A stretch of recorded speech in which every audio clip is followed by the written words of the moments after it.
कि जी 1.62 करोड़ टूरिस्ट जो है वो 2022 में जनवरी से लेकर अभी तक जो है जम्मू एंड कश्मीर में विजिट कर चुके हैं। बहुत अरसे की डेकेड्स के बाद वहाँ पे सिनेमा ओपन हो गया और वहाँ पे फिल्में लग रही हैं। हमारे यहाँ तो ये कहा जाता है जी वहाँ तो इंटरनेट ही नहीं चलता जी, वहां तो हर जो है वो एक आदमी के ऊपर दो फौजी खड़े हुए हैं या पता नहीं 3 फौजी खड़े हुए हैं। जो टूरिज्म के हॉटस्पॉट्स थे वो अब टूरिस्ट स्पॉट्स बन गए। एक आदमी के ऊपर 4 फौजी खड़े होने की हमारे यहाँ दावा किया जाता था, वो भी गलत साबित हो गया। कुछ डेकेड से जो वहाँ पर हो रहा था, वहाँ की जो एक कल्चरल लाइफ थी, उसमें ये एक बहुत बड़ी तब्दीली होगी। एक टाइम था अर्जुन जी की बॉलीवुड की हर पिक्चर की शूटिंग कश्मीर में होती थी। जब कश्मीर बंद हुआ तभी स्विट्जरलैंड के दरवाजे खुले, स्विट्जरलैंड कोई नहीं जाता था। जब से हुर्रियत कॉन्फ्रेंस को डिसबैंड किया है, ये हड़ताली बंद हो गई, पत्थरबाजी की दुकानी बंद हो गई। हड़ताली कहाँ गए, पत्थरबाज कहाँ गए? मिनिस्टर है अमित शाह साहब, उन्होंने कहा कि हम पाकिस्तान से बात नहीं करेंगे, कश्मीर के लिए हम सिर्फ कश्मीरियों से बात करेंगे। तो और आप देखिए आज आपका कश्मीर का सेब तो यूएई के फूड मार्केट्स में भी दिखने लग गया। और ये जो कई सारी चेन्स हैं, उन्होंने तो उनको पूरे यूएई के पूरे जीसीसी कंट्रीज के हर फूड मार्केट में आज कश्मीरी सेब है, कश्मीरी सैफरॉन है, कश्मीरी कारीगरी है।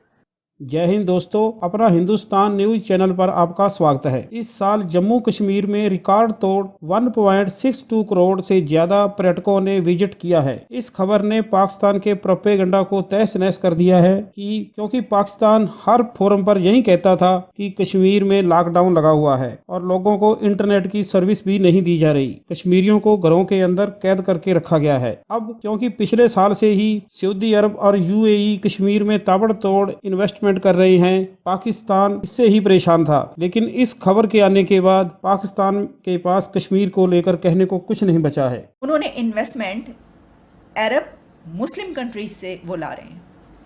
वो पाकिस्तान को ये बता रहे हैं कि अच्छा ये बात है तो देखो, अब हम यहाँ पर जो इन्वेस्टमेंट करवाएंगे वो तुम्हारे ही भाइयों से करवाएंगे, वो तुम्हारे ही लोगों से करवाएंगे जिसे तुम मुस्लिम उम्मा का सिंबल कहते हो, तो तुम्हारे जिसे तुम अपना बहुत बड़ा कॉज समझते हो, वहाँ पर आकर उस पे तुम्हारे भाई लोग जो हैं वो इतनी बड़ी इन्वेस्टमेंट हमारे साथ मिलकर करेंगे। और वो उन्होंने करवा के दिखा दिया। यानी यूएई ने वहाँ पर एक बड़ी इन्वेस्टमेंट कही जा रही है, सऊदी अरेबिया ने एक बड़ी इन्वेस्टमेंट वहाँ पर। और इसके अलावा जो टूरिज़्म की बात की जाती है तो ये कहते हैं कि वहाँ पे टूरिज़्म बहुत बढ़ता चला जा रहा है। जैसे कि अभी कुछ दिन पहले की खबर ये है कि वहाँ पे सिनेमा खुल गया है।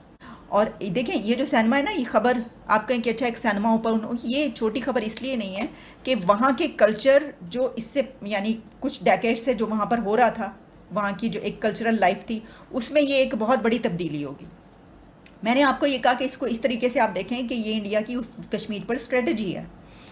अच्छा, फिर इसके अलावा हम ये देख रहे हैं कि ये भी बात कही गई कि आने वाली एक समिट जो है वो वहाँ पर उसका कुछ हिस्सा करवाया जाएगा, तो उसके बाद तो वहाँ पर मजीद टूरिज्म जो है वो बढ़ जाएगा। टूरिस्ट आएगा तो पैसा लोकल को जाएगा। जो टूरिज्म के हॉटस्पॉट्स थे वो अब टूरिस्ट स्पॉट्स बन गए।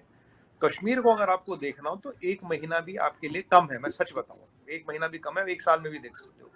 एक टाइम था अर्जुन जी की बॉलीवुड की हर पिक्चर की शूटिंग कश्मीर में होती थी। जब कश्मीर बंद हुआ तभी स्विट्जरलैंड के दरवाजे खुले, स्विट्जरलैंड कोई नहीं जाता था। स्विट्जरलैंड यूरोप का रास्ता किसी ने नहीं देखा था। जिस दिन कश्मीर बंद हुआ तभी खुले। कश्मीर पूरा खुलने लगा है और अब आप देखिए कश्मीर में शूटिंग वापस होने लगी है। कश्मीर में फिल्म इंडस्ट्री आ गई है। पत्थरबाजी इंडस्ट्री थी ना, 500,000 रुपए में दिन में पत्थर लगाते थे, वो बंद हो गई।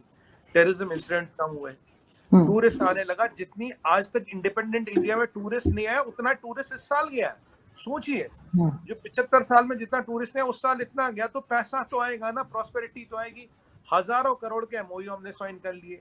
दुनिया भर के लोग वहां से पैसा लगा रहे, जो वहां का यूथ है, जो वहां का बंदा, उसे देख रहा है डेवलपमेंट हो रही है, डेवलपमेंट मेरे घर तक आ रही है। तो वो आज बिल्कुल भारत के साथ है, भारत की बात करता, भारत का गुणगान गाता। हाँ, कुछ हमारे दुश्मन है, कुछ ऐसी शक्तियां हैं, आप भी जानती, मैं भी जानता, जिनको हजम नहीं होगी। तो सुमित जी, ये पॉसिबल कैसे हुआ कि टूरिस्ट इतने गए हैं साल में? क्योंकि जैसे मैं पहले कह रही थी कि हमारे यहाँ तो यही एक इम्प्रेशन है कि बहुत ज्यादा फौज वहां पे लगी हुई है, हर घर के क्या हर बंदे के बाहर जो है ना वो 2 से 3 सिपाही खड़े रहते हैं। तो अब ये कैसे पॉसिबल हुआ कि इतनी सिक्योरिटी हो कि जो टूरिस्ट है वो कंफर्टेबल फील करे आने में? पहला इतना टूरिस्ट गया, सही सलामत वापस आ गया, कुछ नहीं हुआ, पहली बात। दूसरी बात, इतने टूरिस्ट ने जब अपना भाई बैकग्राउंड रिसर्च किया होगा, ये किया होगा, तो अगर सिचुएशन राइट नहीं है, सिचुएशन कंड्यूसिव नहीं है, तो इतना टूरिस्ट जाएगा क्या? नहीं जाएगा। पहले क्या होता था, पहले टूरिस्ट सीजन में हड़तालें होती थी, पहले टूरिस्ट सीजन में पंगे होते थे, लोगों के घरों में चूल्हा नहीं जलता था, उन्हें कह रहे देखो हिंदुस्तान ने तुम्हारे लिए क्या किया, देखो ये क्या, ये ऐसी ये सारी प्रोपेगेंडा थी। देखिए जब से हुर्रियत कॉन्फ्रेंस को डिसबैंड किया है, ये हड़ताली बंद हो गई, पत्थरबाजी की दुकानी बंद हो गई। हड़ताली कहाँ गए, पत्थरबाज कहाँ गए? अगर ये एक जेन्युइन ऑर्गेनिक मूवमेंट होती तो हुर्रियत होती नहीं होती, पत्थरबाज तब भी आते, हड़तालें तब भी थे। ना कोई पत्थर चला रहा, ना कोई हड़ताल कर रहा है, ऐसा क्यों? आप बताइए, आरसीसी इतने बड़े टूरिस्टों को अगर वहां गए सही सलामत और खुश हो गए, तो वहां के लोकल्स का भी पूरा सपोर्ट है, नहीं है? अगर लोकल्स का सपोर्ट नहीं, अगर उनकी मेहमान नवाजी ना, उनका सपोर्ट समर्थन ना, अगर उनका प्यार ना, आपको लगता है इतने टूरिस्ट वहां जाके टिकेंगे और आएंगे? नहीं आएंगे। और अगर पॉसिबल ही नहीं है। हाँ। एक चीज के साथ कुछ हो जाए तो ये खबर पूरे में फैलेगी। अब अमित शाह जी ने क्या बोला? अमित शाह जी ने बोला जो टेररिस्ट हॉटस्पॉट्स थे, आज वो टूरिस्ट हॉटस्पॉट बन गए। और आप देखिए, आज आपका कश्मीर का सेब तो यूएई के फूड मार्केट्स में भी दिखने लग गया। और ये जो कई सारी चेन्स हैं, उन्होंने तो उनको पूरे यूएई के पूरे जीसीसी कंट्रीज के हर फूड मार्केट में आज कश्मीरी सेब है, कश्मीरी सैफरॉन है, कश्मीरी कारीगरी है। मिनिस्टर हैं अमित शाह साहब, उन्होंने कहा कि हम पाकिस्तान से बात नहीं करेंगे, कश्मीर के लिए हम सिर्फ कश्मीरियों से बात करेंगे। तो इसको भी जरा आप बताइएगा कि ऐसा उन्होंने क्यों कहा है? आरजू जी, अगर आप कश्मीर को शुरू से देखिए तो यहाँ 3 फैमिलियों का वर्चस्व था, 3 फैमिलियों का कंट्रोल था। इन 3 फैमिलियों ने न कभी कश्मीर को आगे बढ़ने दिया, न कश्मीर को कभी मेन स्ट्रीम होने दिया, न कश्मीर को कभी भारत में पूरी तरह घुलने मिलने दिया, क्योंकि इनके पॉलिटिकल इंटरेस्ट में। आपको एक चीज बताता हूँ, देखिए मैथमेटिकल चीज बताता हूँ। जम्मू रीजन पूरा वोट करता था, पूरा लद्दाख रीजन पूरा वोट करता था। कश्मीर में कहते थे जी नहीं जी, यहाँ पे वोटिंग नहीं होगी, हम बहिष्कार करें, we are boycotting the elections. 7% turnout होता था कश्मीर में। सुनिएगा, कश्मीर रीजन में 7% टर्नआउट, और उस पे ये चीफ मिनिस्टर बनते थे।